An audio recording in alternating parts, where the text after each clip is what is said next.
Vous écoutez le libre journal de Lumière de l'Espérance, dirigé successivement par Jean-Pierre Dickès et Dominique Tassot, diffusé en direct sur Radio Courtoisie dimanche 3 mai 2020 de midi à 13h30 et réalisé par Adrien.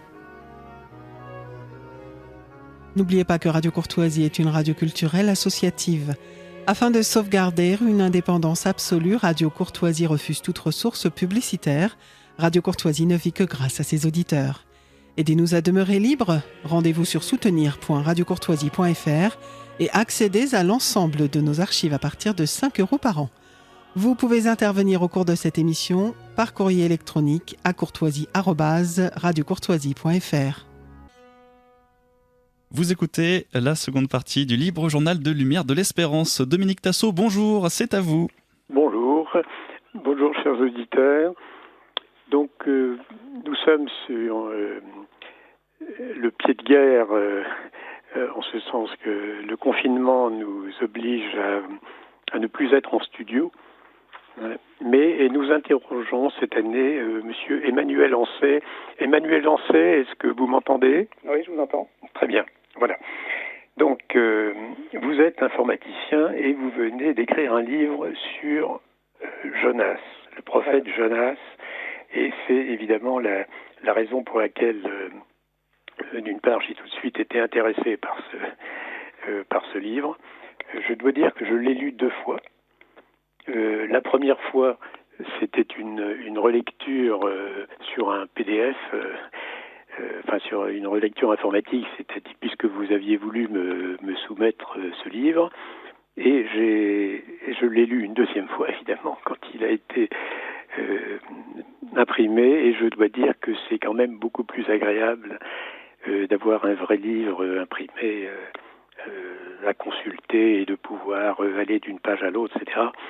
Et ce livre est je crois, un livre important. Alors c'est un petit livre, hein. Il y a combien de pages Oui, 170 pages. Oui, c'est ça. Donc c'est pas du tout un livre qui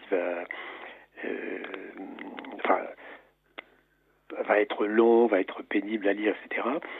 Et c'est un sujet, je crois, important, parce que derrière cette question de Jonas, évidemment, il y a toute la question de l'historicité, de la vérité littérale de la Bible, ce qui est un point évidemment très menacé aujourd'hui. D'abord, pourquoi alors, si vous voulez, que mon intérêt pour Jonas s'explique parce que c'est tout à fait dans la ligne générale du CEP et de la revue du CEP. D'ailleurs, il y a eu dans cette revue, pour ceux qui veulent la consulter ou la rechercher sur Internet, donc il y avait eu dans le passé 2 articles sur l'historicité de Jonas, un dans le CEP numéro 14 et un dans le CEP numéro 17. Donc on les trouve, on peut télécharger sur le site du CEP, donc le-cep.org. Donc mon intérêt pour Jonas, évidemment, était là de longue date. Mais alors vous, qu'est-ce qui vous a amené à vous intéresser à Jonas ? C'est un petit peu les rencontres qui ont amené ça, puisque moi je suis ni théologien ni scientifique. Donc j'étais pas a priori porté à écrire des choses sur Jonas. Simplement je fais de la plongée sous-marine et je suis encadrant, c'est-à-dire je suis initiateur, je forme des plongeurs. Et régulièrement, la fédération organise des rencontres entre encadrants, pour qu'on se connaisse, pour qu'on échange des astuces, des techniques de pédagogie, des choses comme ça.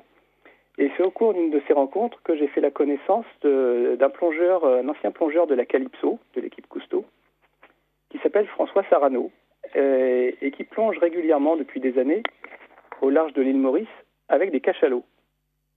Et bon, il a écrit des livres, il a fait plein de vidéos avec ses cachalots. Et au cours de cette rencontre, il nous a fait un exposé où il nous racontait son expérience des cachalots. Il nage avec eux, il les côtoie, il assiste à leur sommeil, plein de choses comme ça. Et il nous a raconté les cachalots, je vous interromps, sont des animaux paisibles finalement. Oui, tout à fait. Le cachalot n'est plus chassé depuis un certain temps et maintenant il réapprivoise l'homme, comme il aime le dire. C'est pas nous qui apprivoisons le cachalot, c'est le cachalot qui réapprivoise l'homme. Et il se laisse approcher, même pendant son sommeil. Et donc il a pu observer les cachalots de très près. Et à mesure qu'il racontait des choses à propos du cachalot, il nous disait par exemple que le cachalot, lorsqu'il chasse, il se nourrit essentiellement de calmars qu'il va chercher très profond, quelquefois à 1000 mètres de profondeur, et que lorsqu'il chasse, il gobe les calamars, il gobe ses proies sans les mâcher, et il les stocke dans une partie de son estomac qui ressemble à la panse des vaches. C'est-à-dire qu'il a un estomac en plusieurs compartiments, dont l'un d'eux peut stocker jusqu'à 500 kg de nourriture.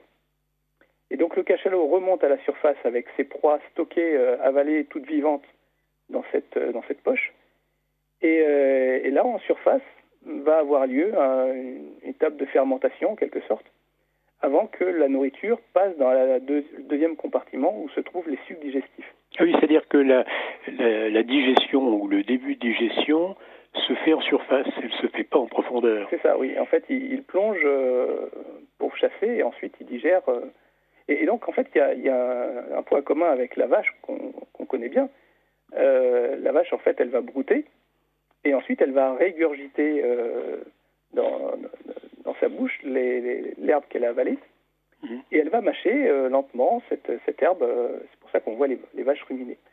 Eh bien, le cachalot fait un petit peu la même chose, sauf que ça va être une sorte de malaxage mécanique qui se fait dans cette poche. Alors ça expliquerait que, parce que évidemment, je rappelle pour les auditeurs que Jonas est un prophète de l'Ancien Testament qui a été avalé par un gros poisson, dit la Bible. Hein. Et évidemment, la question s'était posée, alors souvent on dit c'est une baleine, alors je crois ça ne peut pas être une baleine, ça ne peut être qu'un cachalot. Ça, vous êtes tout à fait positif là-dessus. Voilà, donc évidemment, moi je suis un chrétien pratiquant, je lis la Bible, et donc quand j'ai entendu ces choses-là, j'ai posé des questions à François Sarano. Je lui ai dit, mais bon, donc en fait, un cachalot pourrait avaler un homme vivant. Il me dit oui, tout à fait, il aspire ses proies, il les gobe. Moi, je dis, et pour les recracher, il dit c'est pareil, en fait, le cachalot vomit souvent. Donc il peut vomir, par exemple, lorsqu'il est stressé, il va relâcher de la nourriture comme ça pour abandonner ça à des prédateurs. Par exemple, si un cachalot est attaqué par des orques ou des requins, il va vomir cette nourriture pour donner de quoi se nourrir à ceux qui l'attaquent. Il peut aussi vomir pour nourrir tout simplement ses petits. Parce que un cachalot vit jusqu'à 70 ans. Un jeune, la puberté est autour de 15 ans, comme chez nous, et un jeune ne va pas chasser avant l'âge de 6 ans. Donc un jeune cachalot, on le nourrit en recrachant de la nourriture. Ah oui, dans l'eau. Ça. Dans l'eau, c'est ça. Oui. Donc le fait qu'un cachalot puisse avaler un homme et le recracher, techniquement, c'est tout à fait dans l'ordre de la nature. Donc après, évidemment, restait la question de l'air. Comment faire pour respirer quelques heures, quelques jours dans une poche comme ça? Et bien en fait, comme c'est une poche dans laquelle il y a des phénomènes de fermentation, il y a des gaz. Il y a des gaz et François Sarano nous disait qu'en plus, il voyait souvent les cachalots rouler sur le dos à la surface en ouvrant la bouche. Alors, est-ce qu'ils font comme font les vaches, puisque les vaches gobent de l'air pour accélérer les phénomènes de fermentation dans la panse? Ça, on n'en sait rien, mais ça permet aussi d'alimenter un peu cette possibilité que quelqu'un puisse survivre quelques heures, voire plus, dans cette panse. Voilà. Alors, pour la question de la respiration, alors justement, j'ai vu qu'il y avait on faisait référence au cas il y a 2 cas de marins qui ont été attrapés par un cachalot, mais il y a un cas particulièrement intéressant parce qu'il est relativement récent, c'est au 19e siècle, hein, et je pense que c'est un récit quand même sérieux parce que le journal des débats en 1898, donc le journal des débats, c'est un grand journal français de l'époque, hein, c'est un peu comme le Figaro, et donc qui avait une rubrique scientifique, et dans cette rubrique scientifique, donc M. de Parville, qui était l'éditeur scientifique, a rapporté de façon assez longue, hein, puisqu'il y a peut-être 2 pages, l'aventure de ce marin anglais qui s'appelait James Bartley, donc qui, en chassant Alors à l'époque, évidemment, c'était la chasse au cachalot, ça se faisait en barque ou harpon, enfin c'était assez sportif. Hein. Et donc lui est tombé à la mer, a été avalé par est tombé à la mer et on l'a pas retrouvé. Hein. Ils étaient deux, l'autre s'est noyé, on l'a retrouvé, et puis lui, on l'a pas retrouvé. Par contre, le cachalot qui était à proximité, on l'a attrapé et en le dépeçant, on s'est rendu compte que il y avait quelque chose de gros dans le et on l'a sorti. Donc lui est resté effectivement beaucoup plus de 24 heures dans le cachalot, ce qui est intéressant. Et il dit qu'il n'avait pas de difficulté à respirer. Ouais, alors cette histoire, j'ai voulu en savoir un peu plus parce que, donc, en fait, on trouve l'article original qui cite la compagnie baleinière, etc. Mm-hmm. Et donc, dans l'article, on nous dit qu'il a été enterré à Gloucester, en Angleterre, Mm-hmm. et que sa tombe portait l'inscription « Le nouveau Jonas ». Donc, j'ai contacté les services municipaux de Gloucester pour demander si cette tombe existe toujours, si je pouvais en avoir une photo. Personne n'a pu me trouver cette tombe. Donc, ça m'étonnerait quand même qu'une tombe aussi particulière ait été détruite, abandonnée. Donc, moi, j'ai un petit peu des doutes sur cette histoire, même s'il peut y avoir un fond réel. Bon, de toute façon, on voit là que techniquement, il est possible qu'un poisson avale un homme et qu'il le recrache, en vie quelques heures, voire peut-être quelques jours après. Alors après, quand on a préparé cette émission, vous m'avez envoyé donc le numéro 14 du CEP. Oui. Et là, il y a une citation de Jean de Montléon qui introduit vraiment bien le sujet. Je vais le citer, c'est très court. Il dit « Cette aventure extraordinaire, contée avec une simplicité, une fraîcheur et une finesse exquise, en dit plus long dans ces 4 minuscules chapitres qu'un long traité de théologie sur la nature de Dieu, sa toute-puissance, son omniprésence, sa providence, sa volonté de sauver tous les hommes, la crainte que nous devons avoir de sa justice, la confiance que nous devons toujours garder en sa bonté. Cependant, l'épisode invraisemblable qui lui sert de thème, une question se pose inévitablement à l'esprit, est-ce de la vérité ou du roman ? Voilà, donc c'est pour ça que cette histoire de cachalot, ça nous permet d'entrevoir que ça pourrait être réel. Absolument, oui. Alors, pourquoi pense-t-on que Jonas pourrait être réel ? Tout simplement parce que lorsque Jésus évoque Jonas, dans Matthieu ou dans Saint Luc, eh bien Jésus parle de Jonas comme si c'était quelque chose de réel. Oui, d'une certaine façon, Jonas est le seul personnage de l'Ancien Testament auquel Jésus, d'une certaine façon, s'identifie. Tout à fait. Parce qu'il parle d'autres personnages, il parle de Moïse, il parle de... Mais aucun autre personnage de l'Ancien Testament n'a eu l'honneur d'être considéré comme le signe donné par Jésus qui manifesterait sa résurrection. D'ailleurs, le signe de Jonas est le titre de votre livre. C'est ça, en fait, tout autour du signe. Parce que, en fait, quand Jésus parle de Jonas, c'est parce qu'on lui demande un signe. Et donc, dans Matthieu, par exemple, Jésus dit « De même que Jonas fut 3 jours et 3 nuits dans le ventre d'un grand poisson, de même le Fils de l'homme sera 3 jours et 3 nuits dans le sein de la terre. » C'est pas plus explicite que ça. Et dans Luc, on a la même chose. Jésus dit « Car de même que Jonas fut un signe pour les Ninivites, de même, le Fils de l'homme en sera un pour cette génération. » Oui. Alors, il est évident que les auditeurs auxquels s'adressait Jésus savaient que Jonas était un personnage historique. Tout à fait, sinon il est cité dans le livre des rois. Ça n'aurait aucun sens de dire. Et et Jonas, ça remonte à quelle époque, pratiquement ? On pense que c'est autour de 800 ans avant Jésus-Christ. Donc c'est-à-dire avant la destruction de Ninive. Voilà. Après, évidemment, les exégètes ne sont pas d'accord. Il y en a qui disent que le livre de Jonas a été écrit bien après la destruction de Ninive. Oui. Mais même 800 ans, c'est une durée sur laquelle une tradition peut être parfaitement transmise. Tout à fait, oui. C'est à la limite, dans l'histoire de France, Jeanne d'Arc c'est de l'ordre de Jeanne d'Arc. Donc, alors, d'une certaine façon, c'est un peu la même chose, parce que il y a des faits extraordinaires dans les exploits de Jeanne d'Arc, mais on les croit parce que on considère crédible que la tradition ait pu s'étendre sur 600 ans. Ah oui. D'autant que le texte du livre de Jonas est très très précis. Mais alors, il y a une chose... Jonas, fils d'Amitai, c'est-à-dire le même Jonas que celui du livre des rois. Oui. Mais alors, il y a une chose dans votre livre qui n'est pas dans la Bible, mais qui m'a paru très intéressante, c'est quand vous parlez des marins du bateau sur lequel Jonas s'embarque. Alors, il faudrait quand même rappeler déjà aux auditeurs pourquoi Jonas s'embarque sur un bateau. Oui, alors si on veut résumer, bon, Jonas est un livre très court, ça tient sur une feuille A4 recto verso. Dans la Bible, c'est 3 pages généralement. L'histoire, donc Jonas est un prophète. Dieu lui demande d'aller prêcher à Ninive. Ninive qui donc est en Irak aujourd'hui.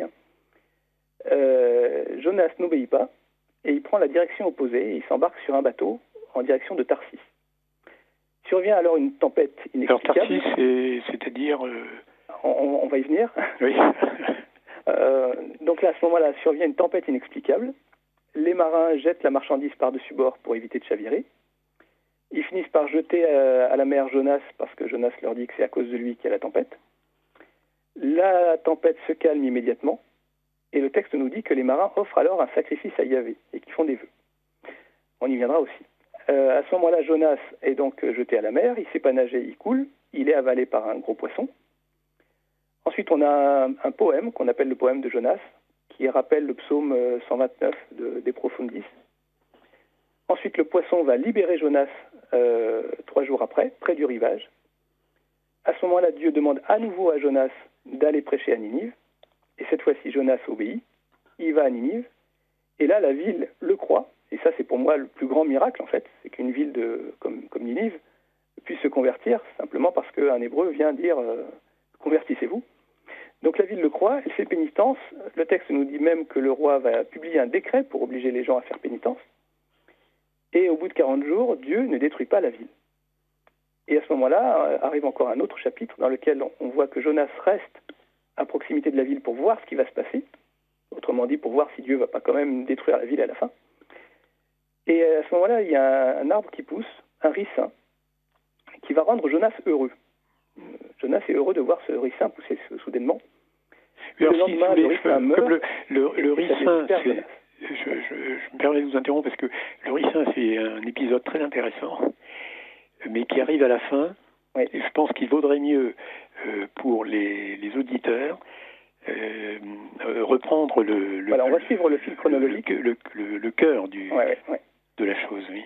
Donc en fait, l'histoire du signe de Jonas, à l'origine, c'était simplement quand j'ai fait ces petites découvertes, en quelque sorte, je me suis mis à raconter ça à des amis au cours de repas, et puis les gens ensuite m'ont invité à en parler à d'autres personnes, et puis j'en suis venu à faire des conférences, et puis enfin à écrire un livre. Parce que finalement, il y a énormément de choses à dire. Alors comment c'est venu tout simplement, vous savez, quand on récite des prières, quand on fait un chapelet, on a l'esprit qui vagabonde un petit peu, et pour éviter de penser à des choses de la vie quotidienne, j'aime bien faire une lecture de la Bible avant d'attaquer mon chapelet, comme ça je vais méditer dessus. Et en fait, tout ce que j'aime pas trop le terme de dire découvert, mais c'est des éléments de compréhension que j'ai pu faire, c'est une forme d'oraison en fait. C'est une sorte de méditation dans laquelle en fait l'imagination va compléter les choses qui ne sont pas forcément dans le texte. Donc qu'est-ce qui se passe lorsque Jonas décide de ne pas aller à Ninive? Alors d'abord, qu'il n'aille pas à Ninive, finalement ça se comprend très bien, parce que même s'il est prophète et que Dieu lui parle, il peut juger que la mission est impossible.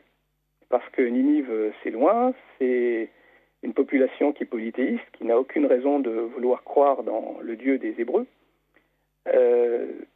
Et en plus, c'est un ennemi de l'État d'Israël. Donc, et en plus, on voit bien dans le livre des rois que Jonas est pour son peuple, et il défend son peuple.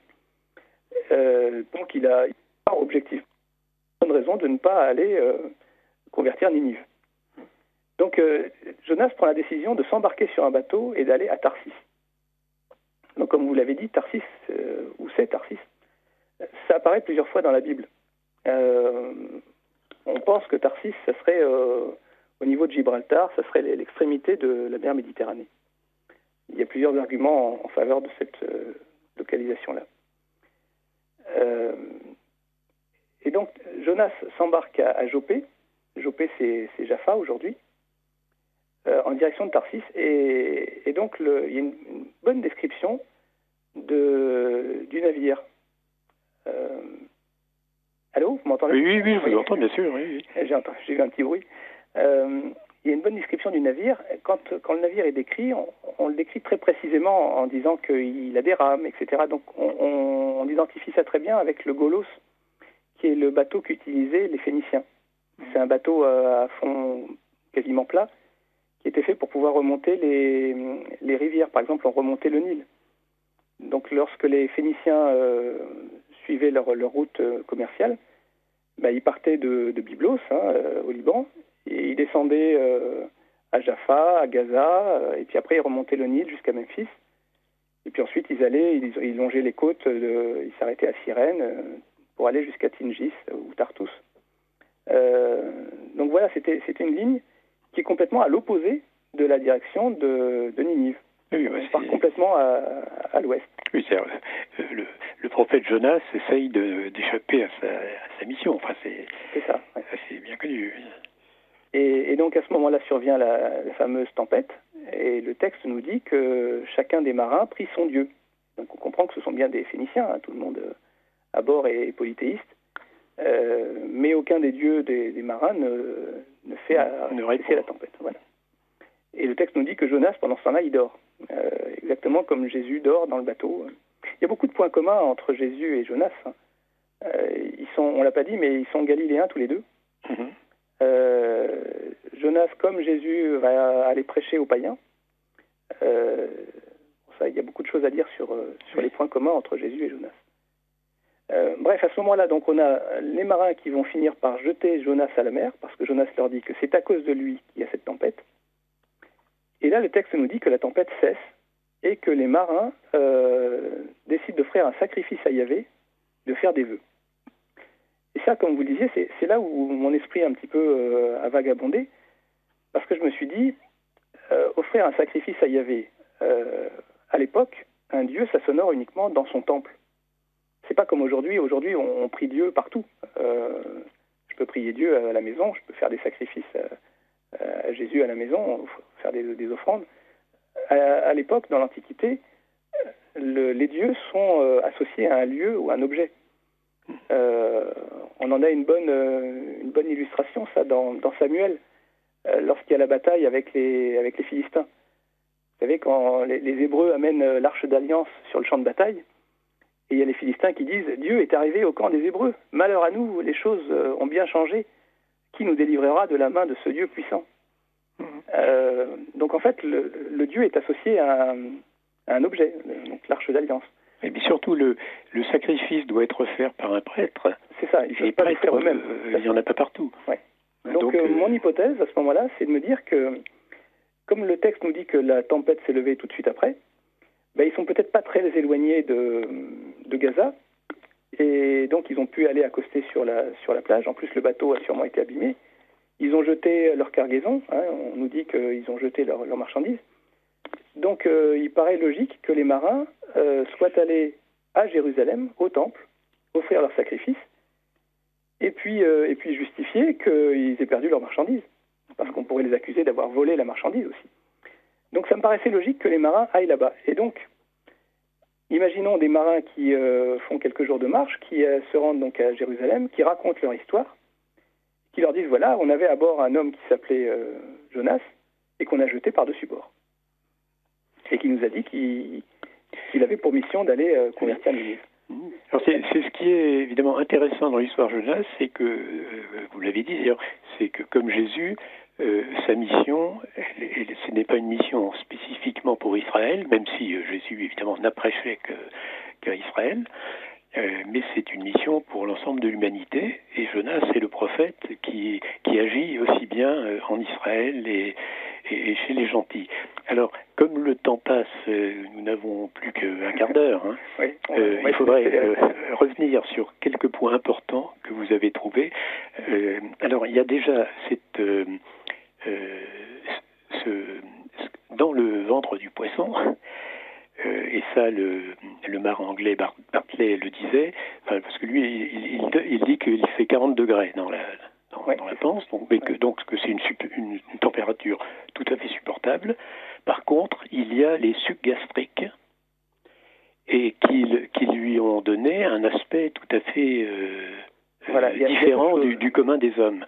Et je veux dire que ça, j'avais avant d'avoir lu votre livre, j'avais eu cette idée que c'est l'aspect de Jonas qui était le signe crédibilisant son message. Tout à fait. Parce que jamais dans l'humanité, aucun homme n'a eu l'aspect que Jonas avait. Ouais. Parce que les sucs gastriques provoquent en fait ça attaque les tissus et ça ressemble beaucoup aux blessures qu'on peut voir avec les attaques au vitriol. Vous savez, on a quelquefois ces images là de femmes défigurées qu'on a aspergées de vitriol.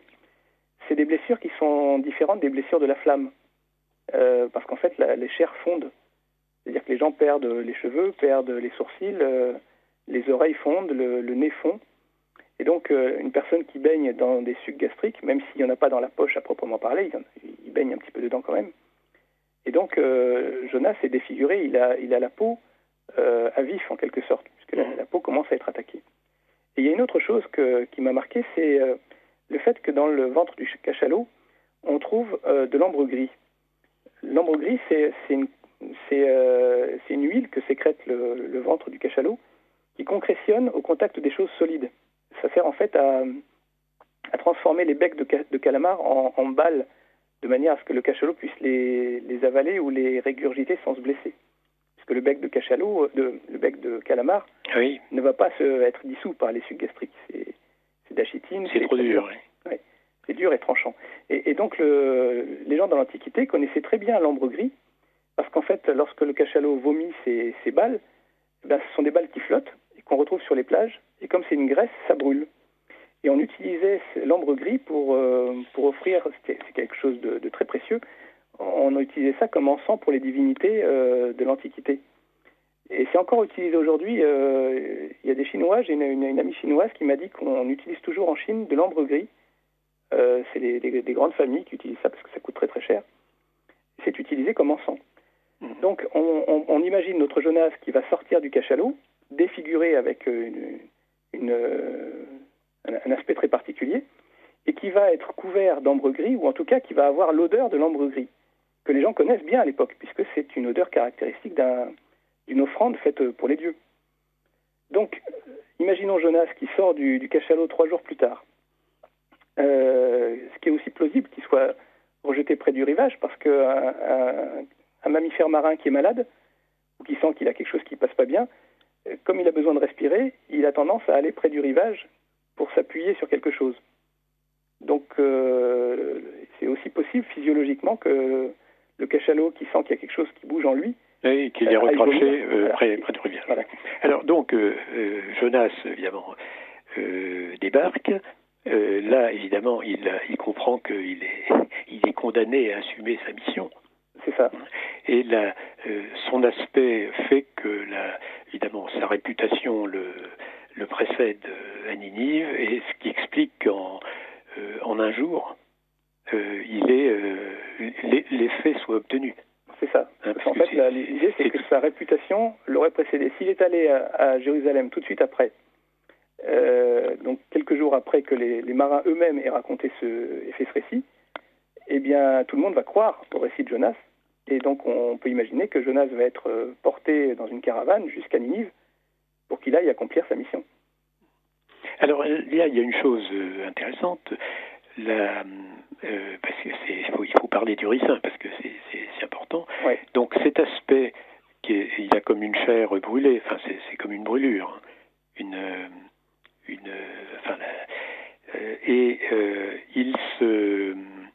il va se loger.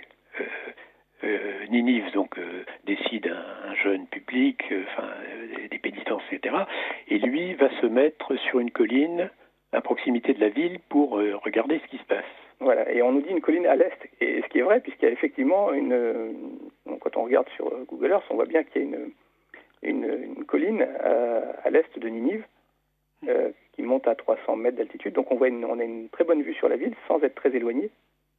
Et donc là, il y a effectivement un ricin miraculeux qui pousse en une nuit. Alors, il faut préciser là que, selon les traductions de la Bible, on a d'autres termes. On voit le mot ricin dans la Bible Crampon, par exemple, mais si vous ouvrez la Bible de Tours, ou Vigoureux, ou Fillon, ça sera du lierre. Si c'est la Bible de Pierre Guiguet, ça sera une gourde ou une calebasse. Dans la Tobe, c'est une plante, tout simplement. Il n'y a pas de. Alors que l'original est vraisemblablement l'hébreu, kikayon, l'hébreu kikayon, le sens direct, c'est bien le ricin. Alors, vous allez nous expliquer pourquoi ça n'est pas indifférent que ça soit du ricin et plutôt qu'une autre plante. Bien, le sens nous vient en fait du livre, parce que lorsque Jonas voit que Dieu ne détruit pas la ville, le texte nous dit qu'il éprouve un vif chagrin et qu'il fut irrité. Et ce terme irrité revient à plusieurs reprises dans le texte. Donc Jonas se plaint.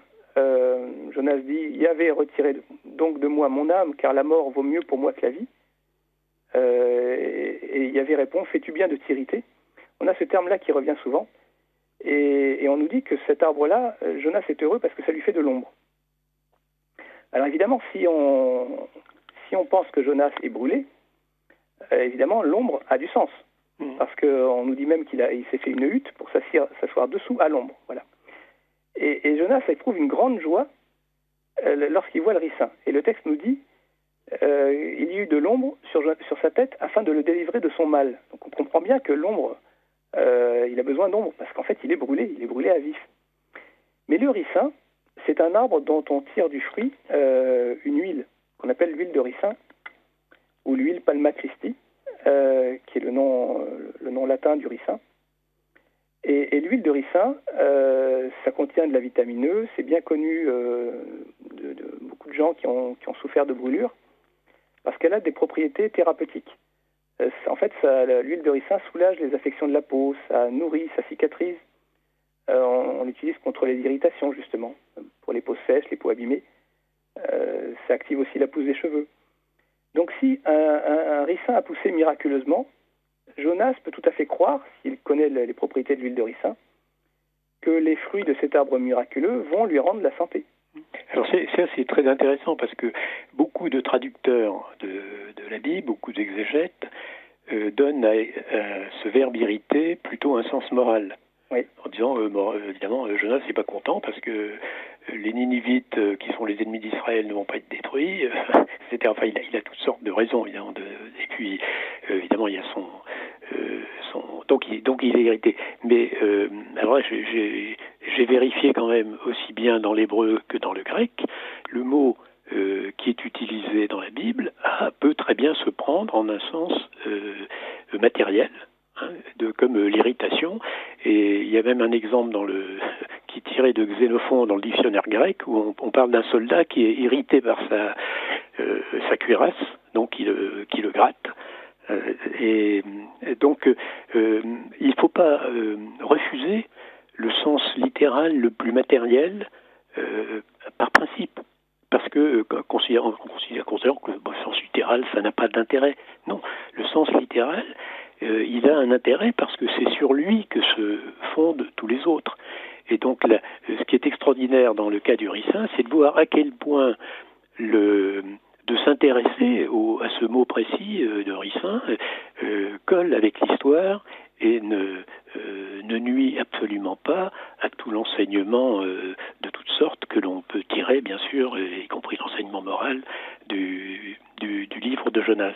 Donc en ce sens, c'est un livre prodigieusement intéressant, parce qu'il est considéré par certains comme une preuve que la Bible raconte des histoires qui ne tiennent pas la route, alors qu'au contraire, nous venons de voir que c'est une histoire qui tient très très bien la route à chacune de ces étapes. Alors, ça ne veut pas dire qu'il n'y a pas une dimension miraculeuse. Il est évident que le cachalot soit trouvé au bon endroit, etc. Bon, tout ça, c'est le miracle. D'ailleurs, le mot signe en hébreu, hot, c'est le mot qu'on traduit assez souvent par miracle. Il n'y a d'ailleurs pas le mot miracle en hébreu, c'est hot.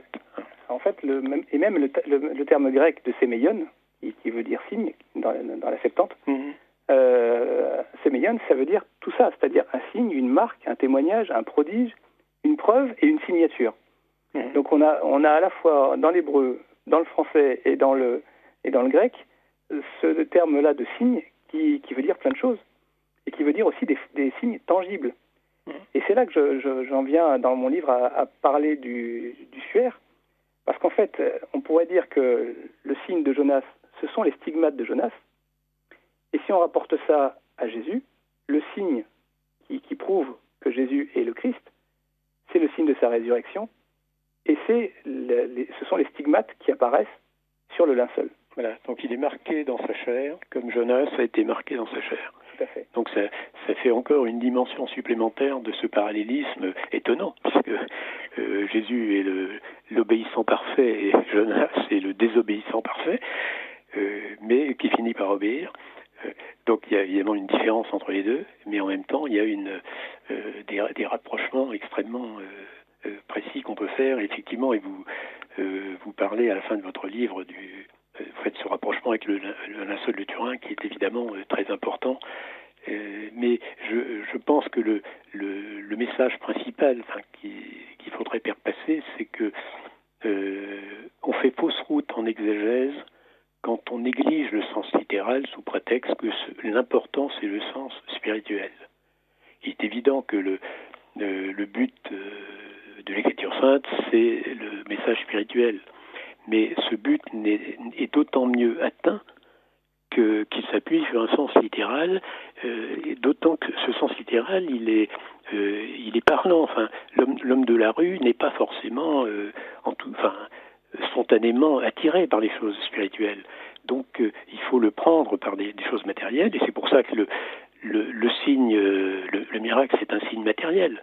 Bon, c'est le miracle qui convertit les marins du bateau.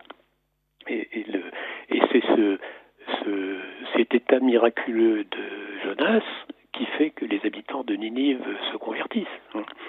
Donc, il y a là une chose très importante.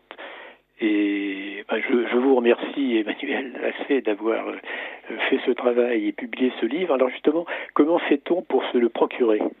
J'ai créé un petit site internet pour faire un petit peu d'apostolat numérique. Voilà. Qui s'appelle cultureetfoi.fr. Donc culture et foi tout attaché. .fr. Et alors on va sur ce site et ça coûte combien ? Donc le livre était vendu à 17 €. Oui. Il y a aussi une conférence sur YouTube, donc les gens peuvent écouter la conférence aussi. C'est une manière, je suis impliqué un peu dans la vie de ma paroisse, mais ça c'est une manière de prolonger ce qu'on peut faire localement. Voilà. Bon, écoutez, nous arrivons, je suis désolé, mais nous arrivons au terme de cette émission. Il faut rendre l'antenne, mais je pense que tout le monde aura été sensible à l'intérêt de ce travail sur Jonas, et j'espère que beaucoup auront la curiosité de vouloir approfondir, parce qu'on n'a pu qu'effleurer un grand nombre de points au cours de cette émission. Mais je vous remercie d'avoir fait ce travail. Et je rappelle à nos auditeurs que nous nous retrouverons non pas le mois prochain, mais dans un mois, à la fin de ce mois, le 31 mai. Et donc, je vous souhaite à tous, et à vous aussi, Emmanuel Assé, un bon dimanche. Voilà.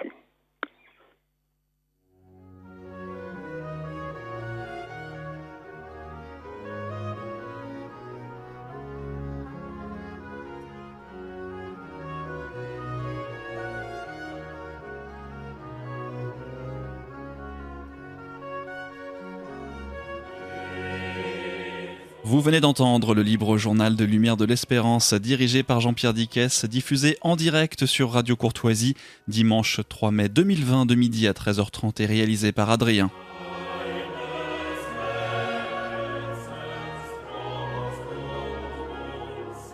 N'oubliez pas que Radio Courtoisie est une radio culturelle associative. Afin de sauvegarder une indépendance absolue, Radio Courtoisie refuse toute ressource publicitaire. Radio Courtoisie ne vit que grâce à ses auditeurs. Aidez-nous à demeurer libres.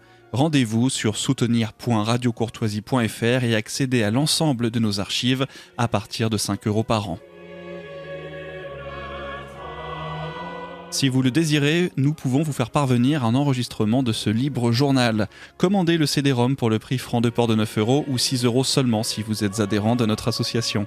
Je vous rappelle notre adresse, Radio Courtoisie, 61 boulevard Murat, 75 016 Paris.